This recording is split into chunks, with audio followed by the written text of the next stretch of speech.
이번 시간에는 AWS VM을 가상 머신을 직접 빌려보는 실습을 해보겠습니다.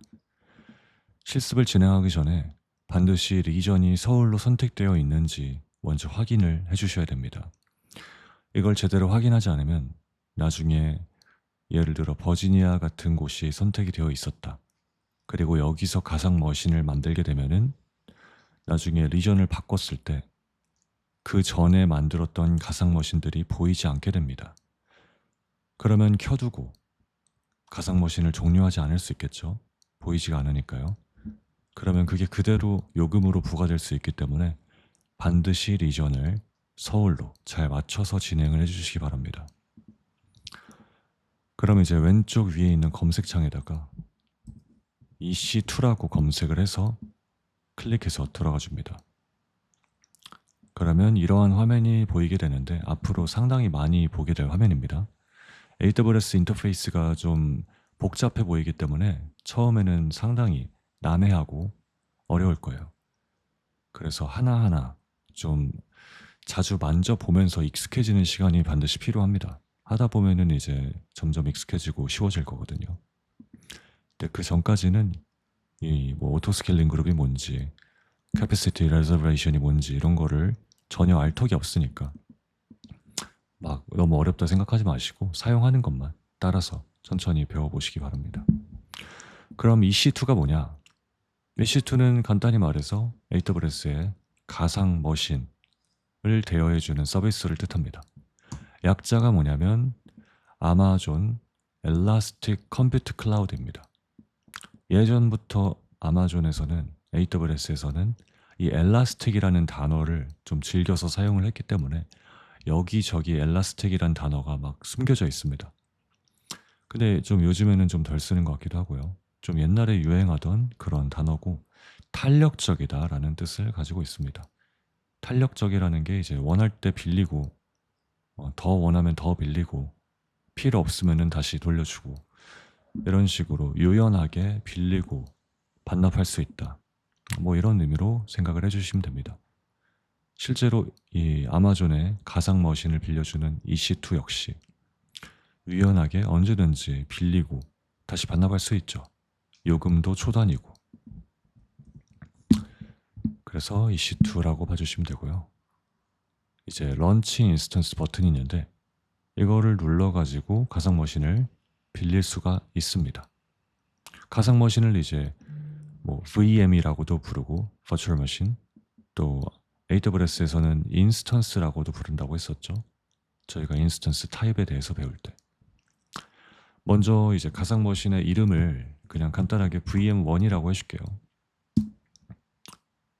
여기다가 이름을 써놓으면 나중에 가상 머신을 여러 대 빌렸을 때 구분하기에 수월합니다. 그리고 이제 여기가 AMI를 선택하는 부분입니다. AMI는 아마존 머신 이미지의 약자였죠. 그래서 어떤 운영체제를 빌릴 것인가 라고 생각을 하면 된다고 했었습니다. 맥OS도 있고요. 윈도우도 있고요. 하지만 맥OS랑 윈도우는 추가 요금이 붙기 때문에 보통은 리눅스 계열을 많이 사용을 합니다. 우분투, 레드햇, 수세, 데비안 전부 다 리눅스 계열입니다.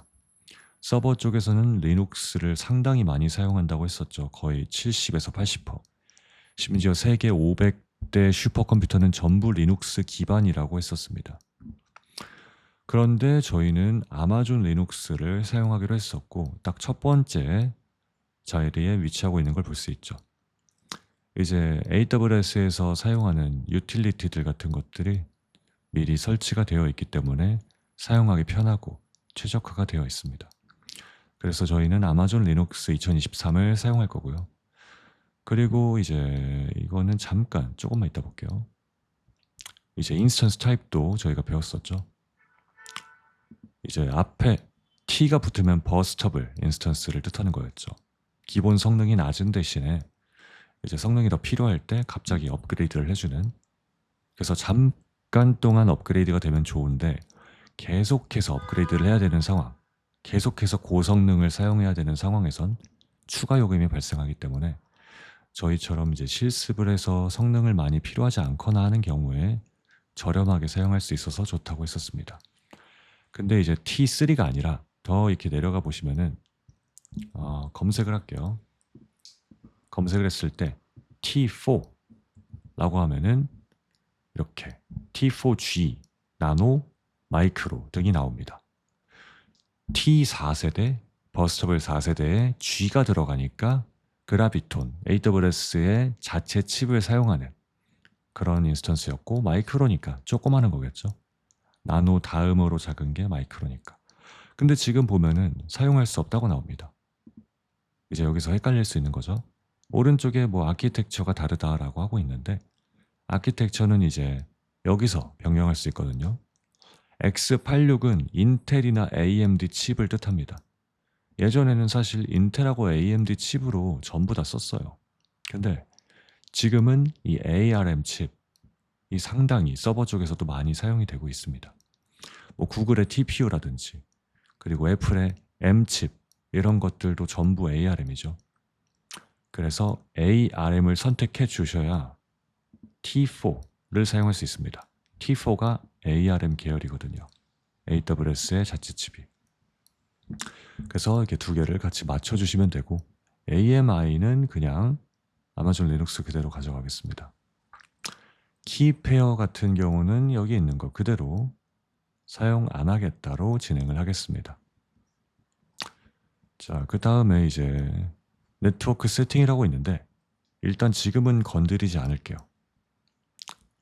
그리고 Configure Storage라고 나오는데, 이거는 하드디스크를 뜻합니다. 정확히는 SSD예요. 여기 눌러보시면 GP3, 3세대, GP2, 3세대가 더 싸고 좋겠죠? 성능도 좋고. IO는 이제 저희가 당분간 쓸 일은 없고요. 좀 더 빠른 거라고 보시면 됩니다. 비싸고 빠른 거. 그리고 이게 하드디스크라고 보시면 됩니다. 저희는 GP3 SSD로 진행을 하겠습니다. 나머지는 그대로 놔두고 런치를 할 텐데, 뭐 여러 대를 그대로 숫자만 바꿔가지고 한 방에 뭐 10대나 100대를 띄울 수도 있습니다. 근데 그러면 돈이 많이 나가겠죠? 그래서 한 대만 일단 띄워보겠습니다. 런치 해주시고요. 그러면은 금방 만들어집니다. 금방 만들어지고, 여기 지금 밑줄 있는 부분 있죠? 밑줄 있는 부분에 마우스를 갖다 대면은 이렇게 손가락 모양이 나오는데, 이 밑줄 있는 부분은 링크란 뜻이고 눌러서 이동할 수 있다는 겁니다. 이 i076 어쩌고 하는 게 인스턴스의 아이디예요. AWS에서 이제 유일한 아이디겠죠. 누가 빌린 가상모 머신인지 식별할 수 있어야 되니까 눌러서 들어가면은 정보가 나옵니다. 근데 역시 정보가 방대하기 때문에 지금 당장 이 모든 거를 다 이해하려고 하면은 너무 어렵고 막힙니다. 이해할 수도 없어요. 배경 지식들이 필요한 것들이 있기 때문에. 물론 뭐 다른 클라우드를 쓰셨거나 하셨던 분들은 이거를 쉽게 이해할 수도 있는데, 일단 지금은 초보자, 입문자 기준으로 진행을 할 거기 때문에 저희가 알고 있는 거를 찾아봅시다. 이걸 보면서 뭔지 분석하는 게 아니라 알고 있는 거를 찾는 게 훨씬 빠르겠죠. 알고 있는 게 더 적으니까. 그러면 일단 여기 나오는 거, 인스턴스 타입, 이건 우리가 잘 알고 있는 거죠. T4G 마이크로로 제대로 빌린 거를 볼 수 있습니다. 가끔 실수로 잘못 빌릴 때가 있으니까 한번 확인해 보면 좋겠죠. 그 다음에 이제 AMI도 이제 아이디가 있습니다. 갖다 대면은 링크니까 눌러서 이동할 수 있겠죠. 이동해 보면은 저희가 지금 사용하고 있는 AMI가 나오게 됩니다. 다시 뒤로 돌아가서 AMI name, 뭐 뒤에는 너무 복잡하니까 여기까지만 봅시다. AL 2023, AL이 아마존 리눅스의 약자입니다. 그러니까 이것도 제대로 빌린 거를 알 수 있겠죠. 또 뭐 몇 가지 아는 거 찾아보면은 리눅스, 플랫폼, 리눅스입니다. 아마존 리눅스도 리눅스죠. 그리고 언제 시작했는지, 가상머신 언제 빌렸는지, 이걸로 이제 요금을 알 수 있겠죠. 나머지는 크게 볼만한 건 없을 것 같고요. 이제 위로 올라가가지고 IP 주소를 봅시다. IP 주소가 두 개가 있어요. 퍼블릭과 프라이빗. 이 IP 주소도 저희가 뒤에서 네트워킹을 배우는 시간에 조금 더 자세히 배울 텐데, 간단하게 중요한 사실만 한번 이해를 하고 넘어가자면은 IP 주소라는 것은 전 세계에서 유일합니다. 집 주소도 전 세계에서 유일하죠. 집 주소가 만약에 동일하다면은 택배 같은 걸 시켰을 때, 편지 같은 걸 보냈을 때 랜덤으로 가게 될 거예요. 집 주소가 똑같은 게 두 개가 있으면은 둘 중 하나 랜덤으로 보내지겠죠? 그럼 안 됩니다. 항상 똑같은 곳으로 전달이 돼야 됩니다. 구글에 접속했는데 언제는 구글에 들어가지고 언제는 애플에 들어가신다면은 이거는 말이 안 되는 상황이죠. 그것과 같습니다. 자, 그러면 저희가 이 IP를 사용해서 한번 접속을 해볼 텐데요. 다시 왼쪽에 있는 인스턴스 항목을 눌러서 이동을 해주시면 여기 저희가 대여한 모든 인스턴스가 나오게 됩니다. 지금 당장은 당연히 하나밖에 없습니다. 하나만 빌렸기 때문에. 그리고 이 밑에는 늘렸다가 줄였다가 할 수 있거든요. 그래서 만약에 여러 대 빌리면은 이 밑에 가려질 수 있으니까 그럴 때 이렇게 줄여가지고 여러 개의 VM을 확인하시면 됩니다.